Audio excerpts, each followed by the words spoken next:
We've spent the past year and a half building our dream barndominium in North Idaho. After a summer-long battle with the road, we finally have our concrete slab poured. And with winter closing in, we're racing the clock to get our shop wrapped up and operational, because we've got some fun projects in the works that we can't wait to start sharing with you. What's up, guys? I've got the trailer hitched up and I'm headed out to go pick up some more building materials, but I think it's going to be a pretty cool adventure this time. Stay tuned.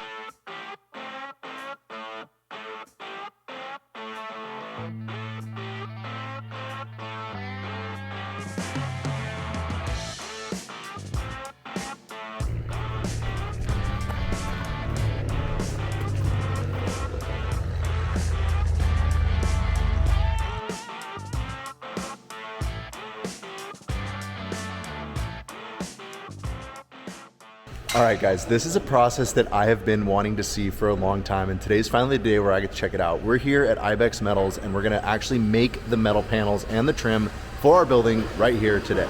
So we're starting here at the roll former that makes the board and batten. This is the profile that's on the bottom side on the exterior of our building. We're not putting any of this on the interior, but I still thought it'd be cool to check out. So we start with some pre-cut sheets.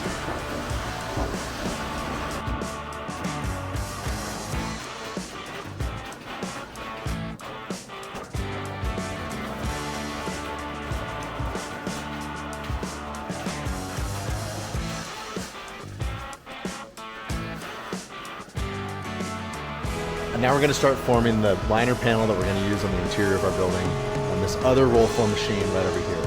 Here's the white material on the coil. This is how they receive the material, already painted, already finished.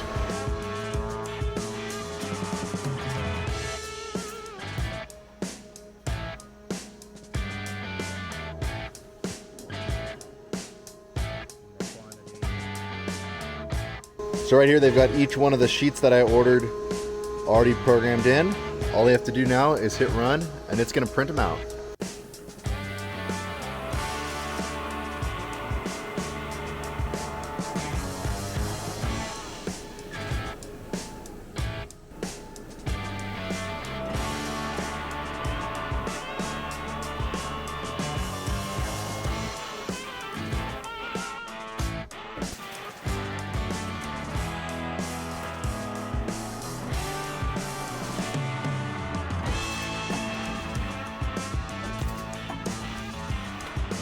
Now that the panels are all rolled out, it's time to bend some trim.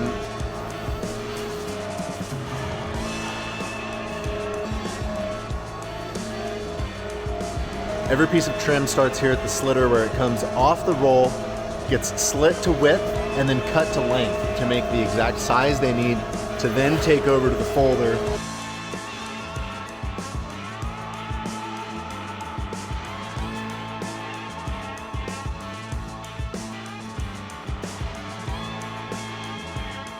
Every single order is made to order, but because all the materials are in stock and all of the machines are so automated, they're actually able to keep their turnaround time to under 48 hours. So I just ordered all of this 2 days ago and I'm here picking it up today.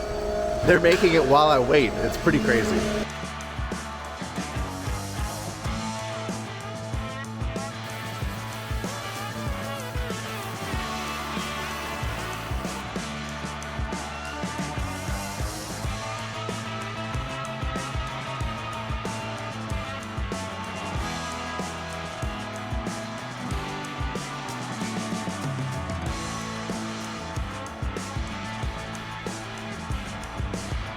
Well, big thanks to Ibex Metals for letting me hang out for the afternoon and watch how they do all that stuff. That was so cool.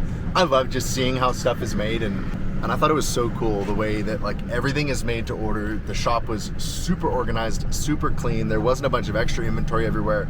They're running it really lean. For those of you that don't know, I have a background and a degree in manufacturing engineering, so like that made my day getting to see all that.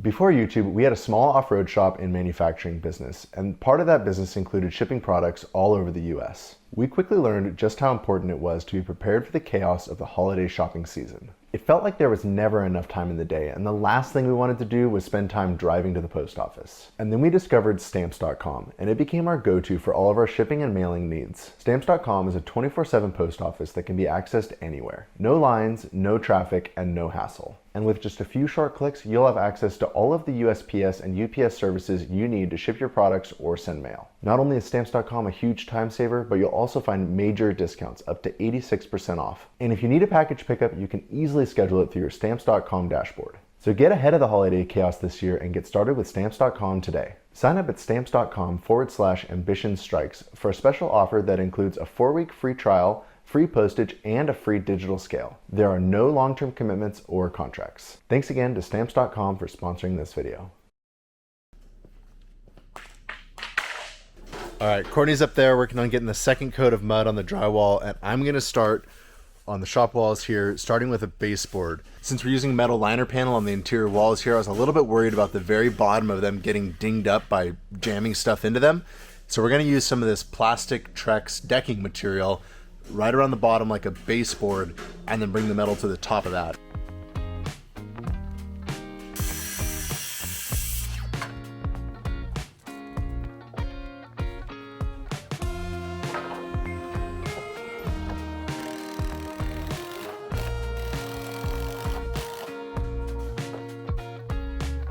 Before we could get this baseboard toe kick installed, I first had to install this lower girt. I used a 2x6 and I spaced it up 1.5 inches.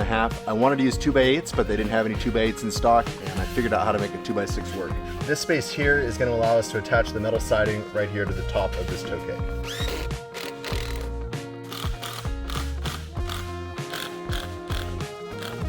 All right, first fall down, I'm really happy with how this looks. This is an idea that I just sort of came up with out of my head and wasn't really sold on it, but I think it's gonna be awesome because look how durable this is gonna be. Now, every time a jack or a rolling cart or a toolbox rolls into this down here, it's not gonna matter.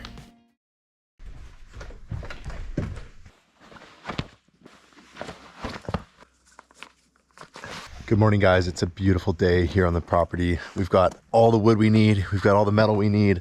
We've got the scissor lift, and we're ready to go. There's only one problem, and that's that Courtney is feeling under the weather. It looks like I'm on my own for this one. The timing really couldn't be worse. We've got the scissor lift. We're hoping to get all this interior knocked out this week while we've got the scissor lift, and I'm just gonna have to do my best by myself, so wish me luck.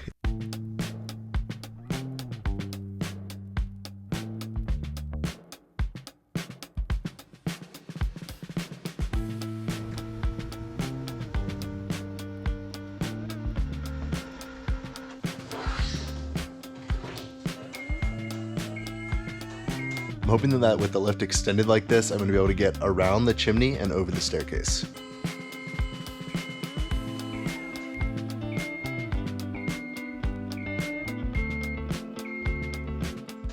So back in November, Courtney and I were scrambling to get this building insulated so we could get it heated because the snow was starting to fall. And I don't know if you guys remember, but there was no way for us to actually get a scissor lift up here due to the snow and the ice. So we just had to make do, and this is what we came up with. We strung some long 18-foot 2x4s from this wall over to that wall to support this plastic so we could blow in the insulation on top of it. We honestly didn't know if this plastic was going to be strong enough to hold the insulation, but fast forward almost a year later and it's still holding strong. In fact, I think it would probably last a long, long time. So what I'm doing now is I'm going along and I'm screwing in these 2x4s into the bottom of our truck. Check this out. It's even good. See how much it moves? That's how much it's sagging just from the weight of the insulation and the plastic and the 2x4s themselves. Anyways, I'm going along, I'm screwing the 2x4s up into the bottom of the trusses in preparation for our ceiling liner panel.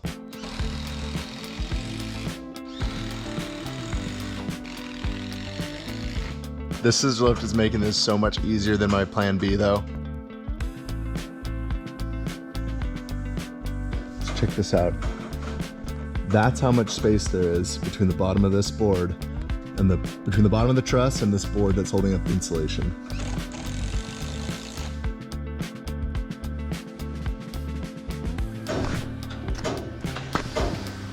Sorry you're not feeling well, honey. I hope you feel better soon. Finally time to start putting up some of the interior sheet metal. I'm starting with the trim. We get the trim up all the way around the top, and then we can start laying out the roof metal.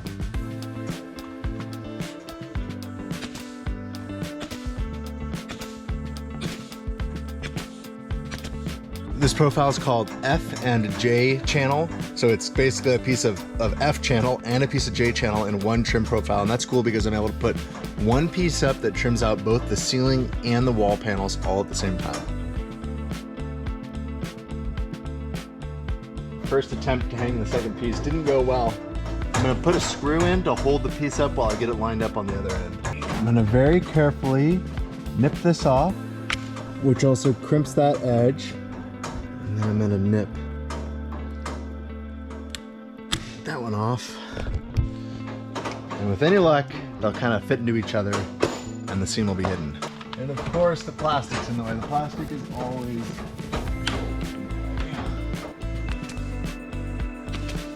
All right, we've got the F and J channel up all the way around the top of the building. All that's left now is J channel along this wall that's drywalled.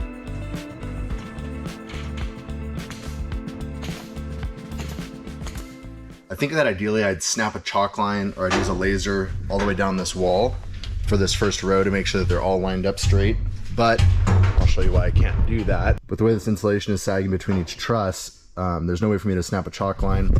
And I don't actually have a laser that I can set up like that to shoot upwards. So I know that this wall behind me is pretty darn straight from when we built this thing. I'm just gonna measure off of it the correct amount and it's gonna be straight enough.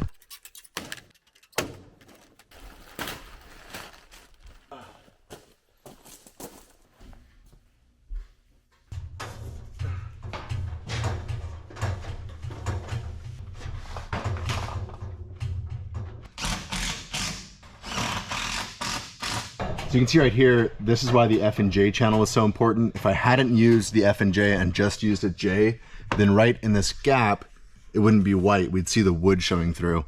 On this side, it honestly probably wouldn't have mattered. I probably could have used the J channel here and saved just a little bit of money. 2 down. We debated for quite a while on how we wanted to finish the interior of the shop. Options really came down to either this metal liner panel or drywall. And I'm so glad we chose to go with this liner panel. It's a little bit more expensive than drywall, but now I'm done. We don't have to tape the joints. We don't have to paint it. It's a lot lighter. I mean, look at this. I'm putting these 3 foot by 8 foot sheets up all by myself. I couldn't do that with drywall. Guys, I've spotted an elusive zombie. Don't worry. The A-team's here now. I think this is what they call The Walking Dead.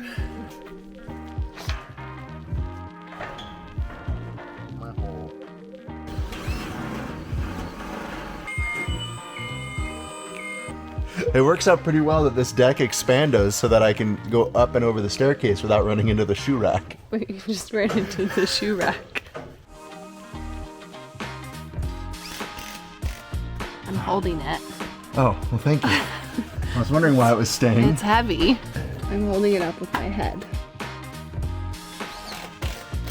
The plan for where the wires poke through the metal like this is to put an external metal box screwed to the surface of the metal with a grommet to keep the sharp edge from being able to cut the wire.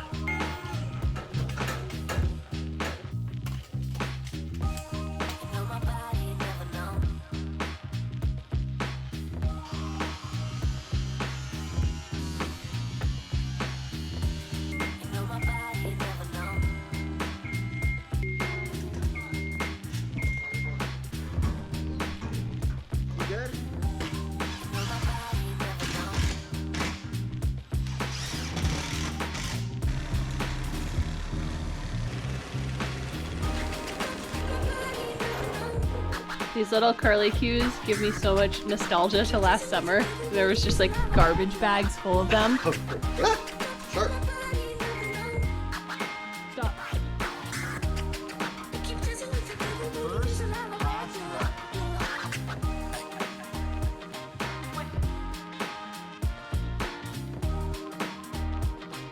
The very good news is that the last full-size sheet is up now, which means I don't have to lift any more sheets today. The bad news is that the scissor lift is almost dead, so I'm hoping it has enough juice to get this done. I think it does. We'll see.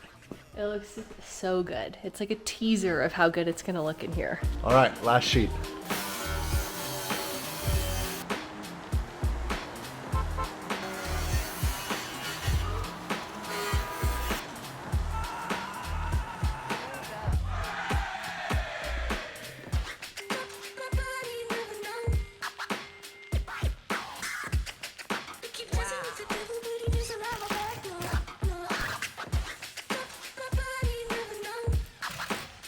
taking us down.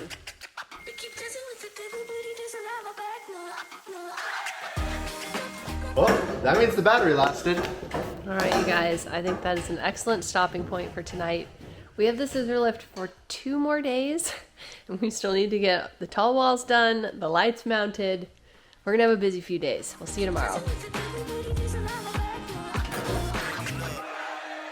Morning, guys. So I'll have to admit, I've been having kind of a hard time with this shop interior because finishing the interior walls means that I'm committing to saying that everything inside the walls of this shop is done. All of the plumbing is where we want it. All of the wiring is where I want it. No changes are going to be made after this. This is it. And so if I never finish it, I never have to make those decisions, right? But walking down this morning and seeing the drywall on this wall and seeing the metal on the ceiling, I'm feeling so motivated today to keep making progress. And I'm hoping by the end of the day, we can have all the sheet metal up on this wall. Courtney's still not feeling well. She really overdid it helping me on the ceiling yesterday, but I honestly don't think I could have done it without her. So thank you, Courtney. I know you were feeling really crummy. I think I have a plan to get this wall done by myself, and let's get to it.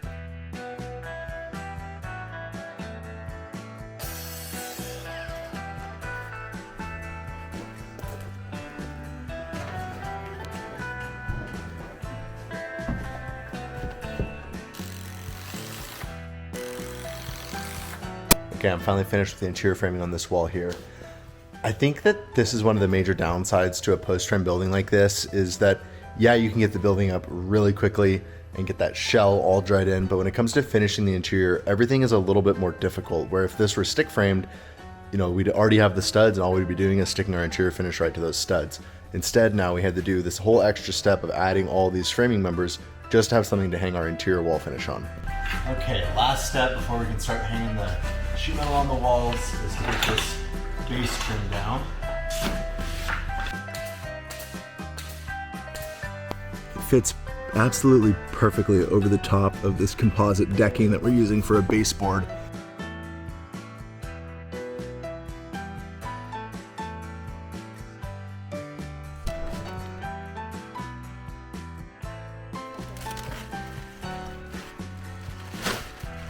I'm hoping that doing the walls is a little bit easier than the ceiling because gravity won't be fighting us quite as much, but they are a lot longer.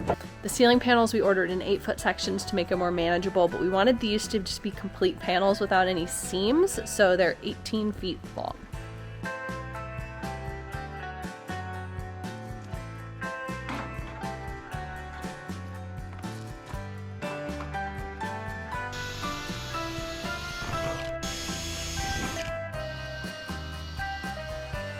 All right, I got the first 5 sheets pre-drilled, and now it's time to cut out the window opening. Just like we had to cut out the windows on the outside, now we have to do it on the inside. Using this liner panel is kind of funny because it's just like redoing the outside again identically on the inside.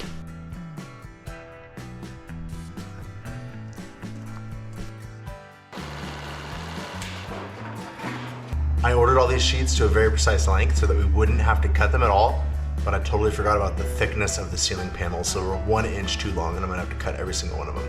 I'm just relieved that they're too long, not too short. That's very true.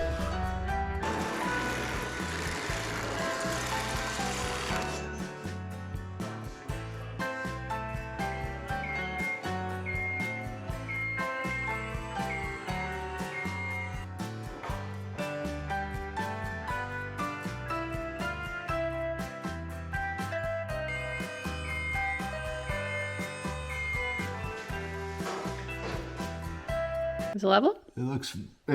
Yeah, it is. It looks good. That wasn't very convincing. Is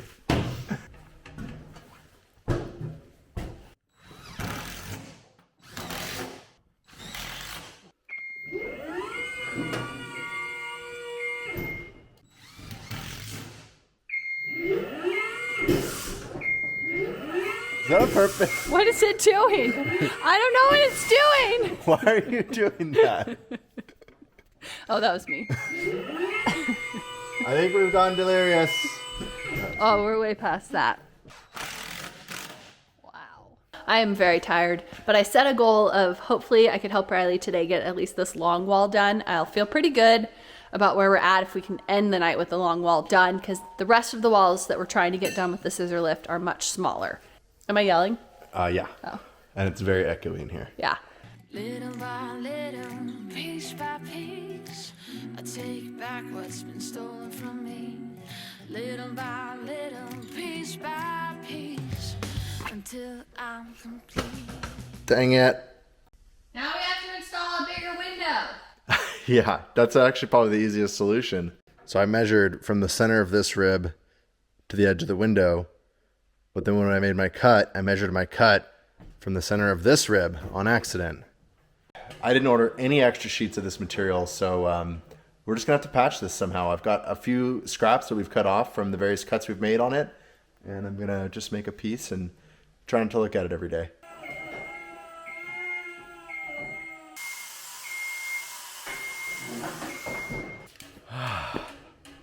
We did it. I forgot how much work that is. You know, it's a lot of work, but unlike any other wall finish, once it's up, it's done. And so that is like, that makes it so worth it. But gosh dang, I'm tired. I'm going to bed. We'll see you tomorrow. Big wall down. See you tomorrow.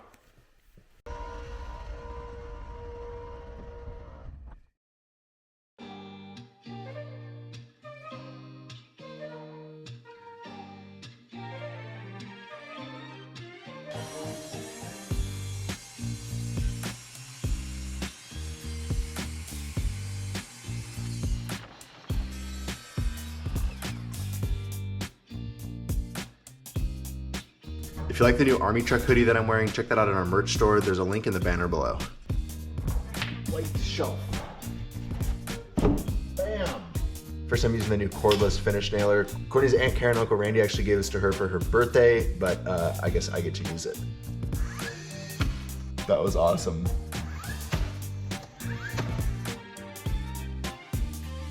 Well, one window down. Look how good that looks. This is so cool.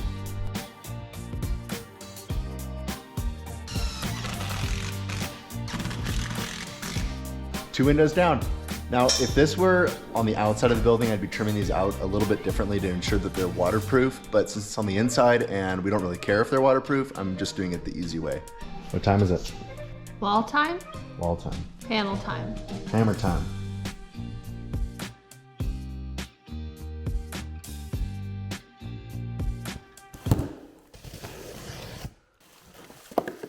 Wow. Ooh, that's cool looking. So that scissor lift has to get returned tomorrow, and I think it's gonna be a late night, but we realized that if we get these lights installed, it's gonna make working tonight a lot easier. That shocked me. Just kidding, this isn't hooked up to anything. It's not funny. All right, now hopefully there's enough room for all 4 wires through that bushing. Yeah, there is. So we're using that bushing to keep the wires from being able to get cut on the sharp edge of the metal. So as long as I center the bushing up in the hole I cut,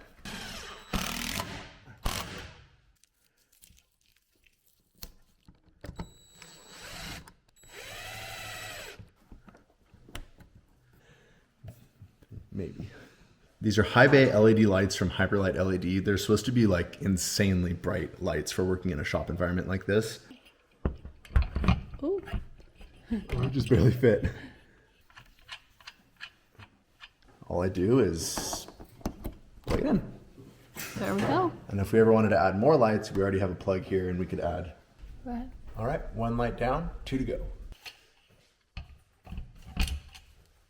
Okay, the last light I'm installing with the scissor lift is right here over the staircase. This is gonna be on a 3-way switch that allows us to turn it on from outside the bedroom door or downstairs by the main door. This is another light from Hyperlight LED. It's meant for lower ceiling heights of like 10 feet or less, and it's meant to really disperse the light to eliminate shadows.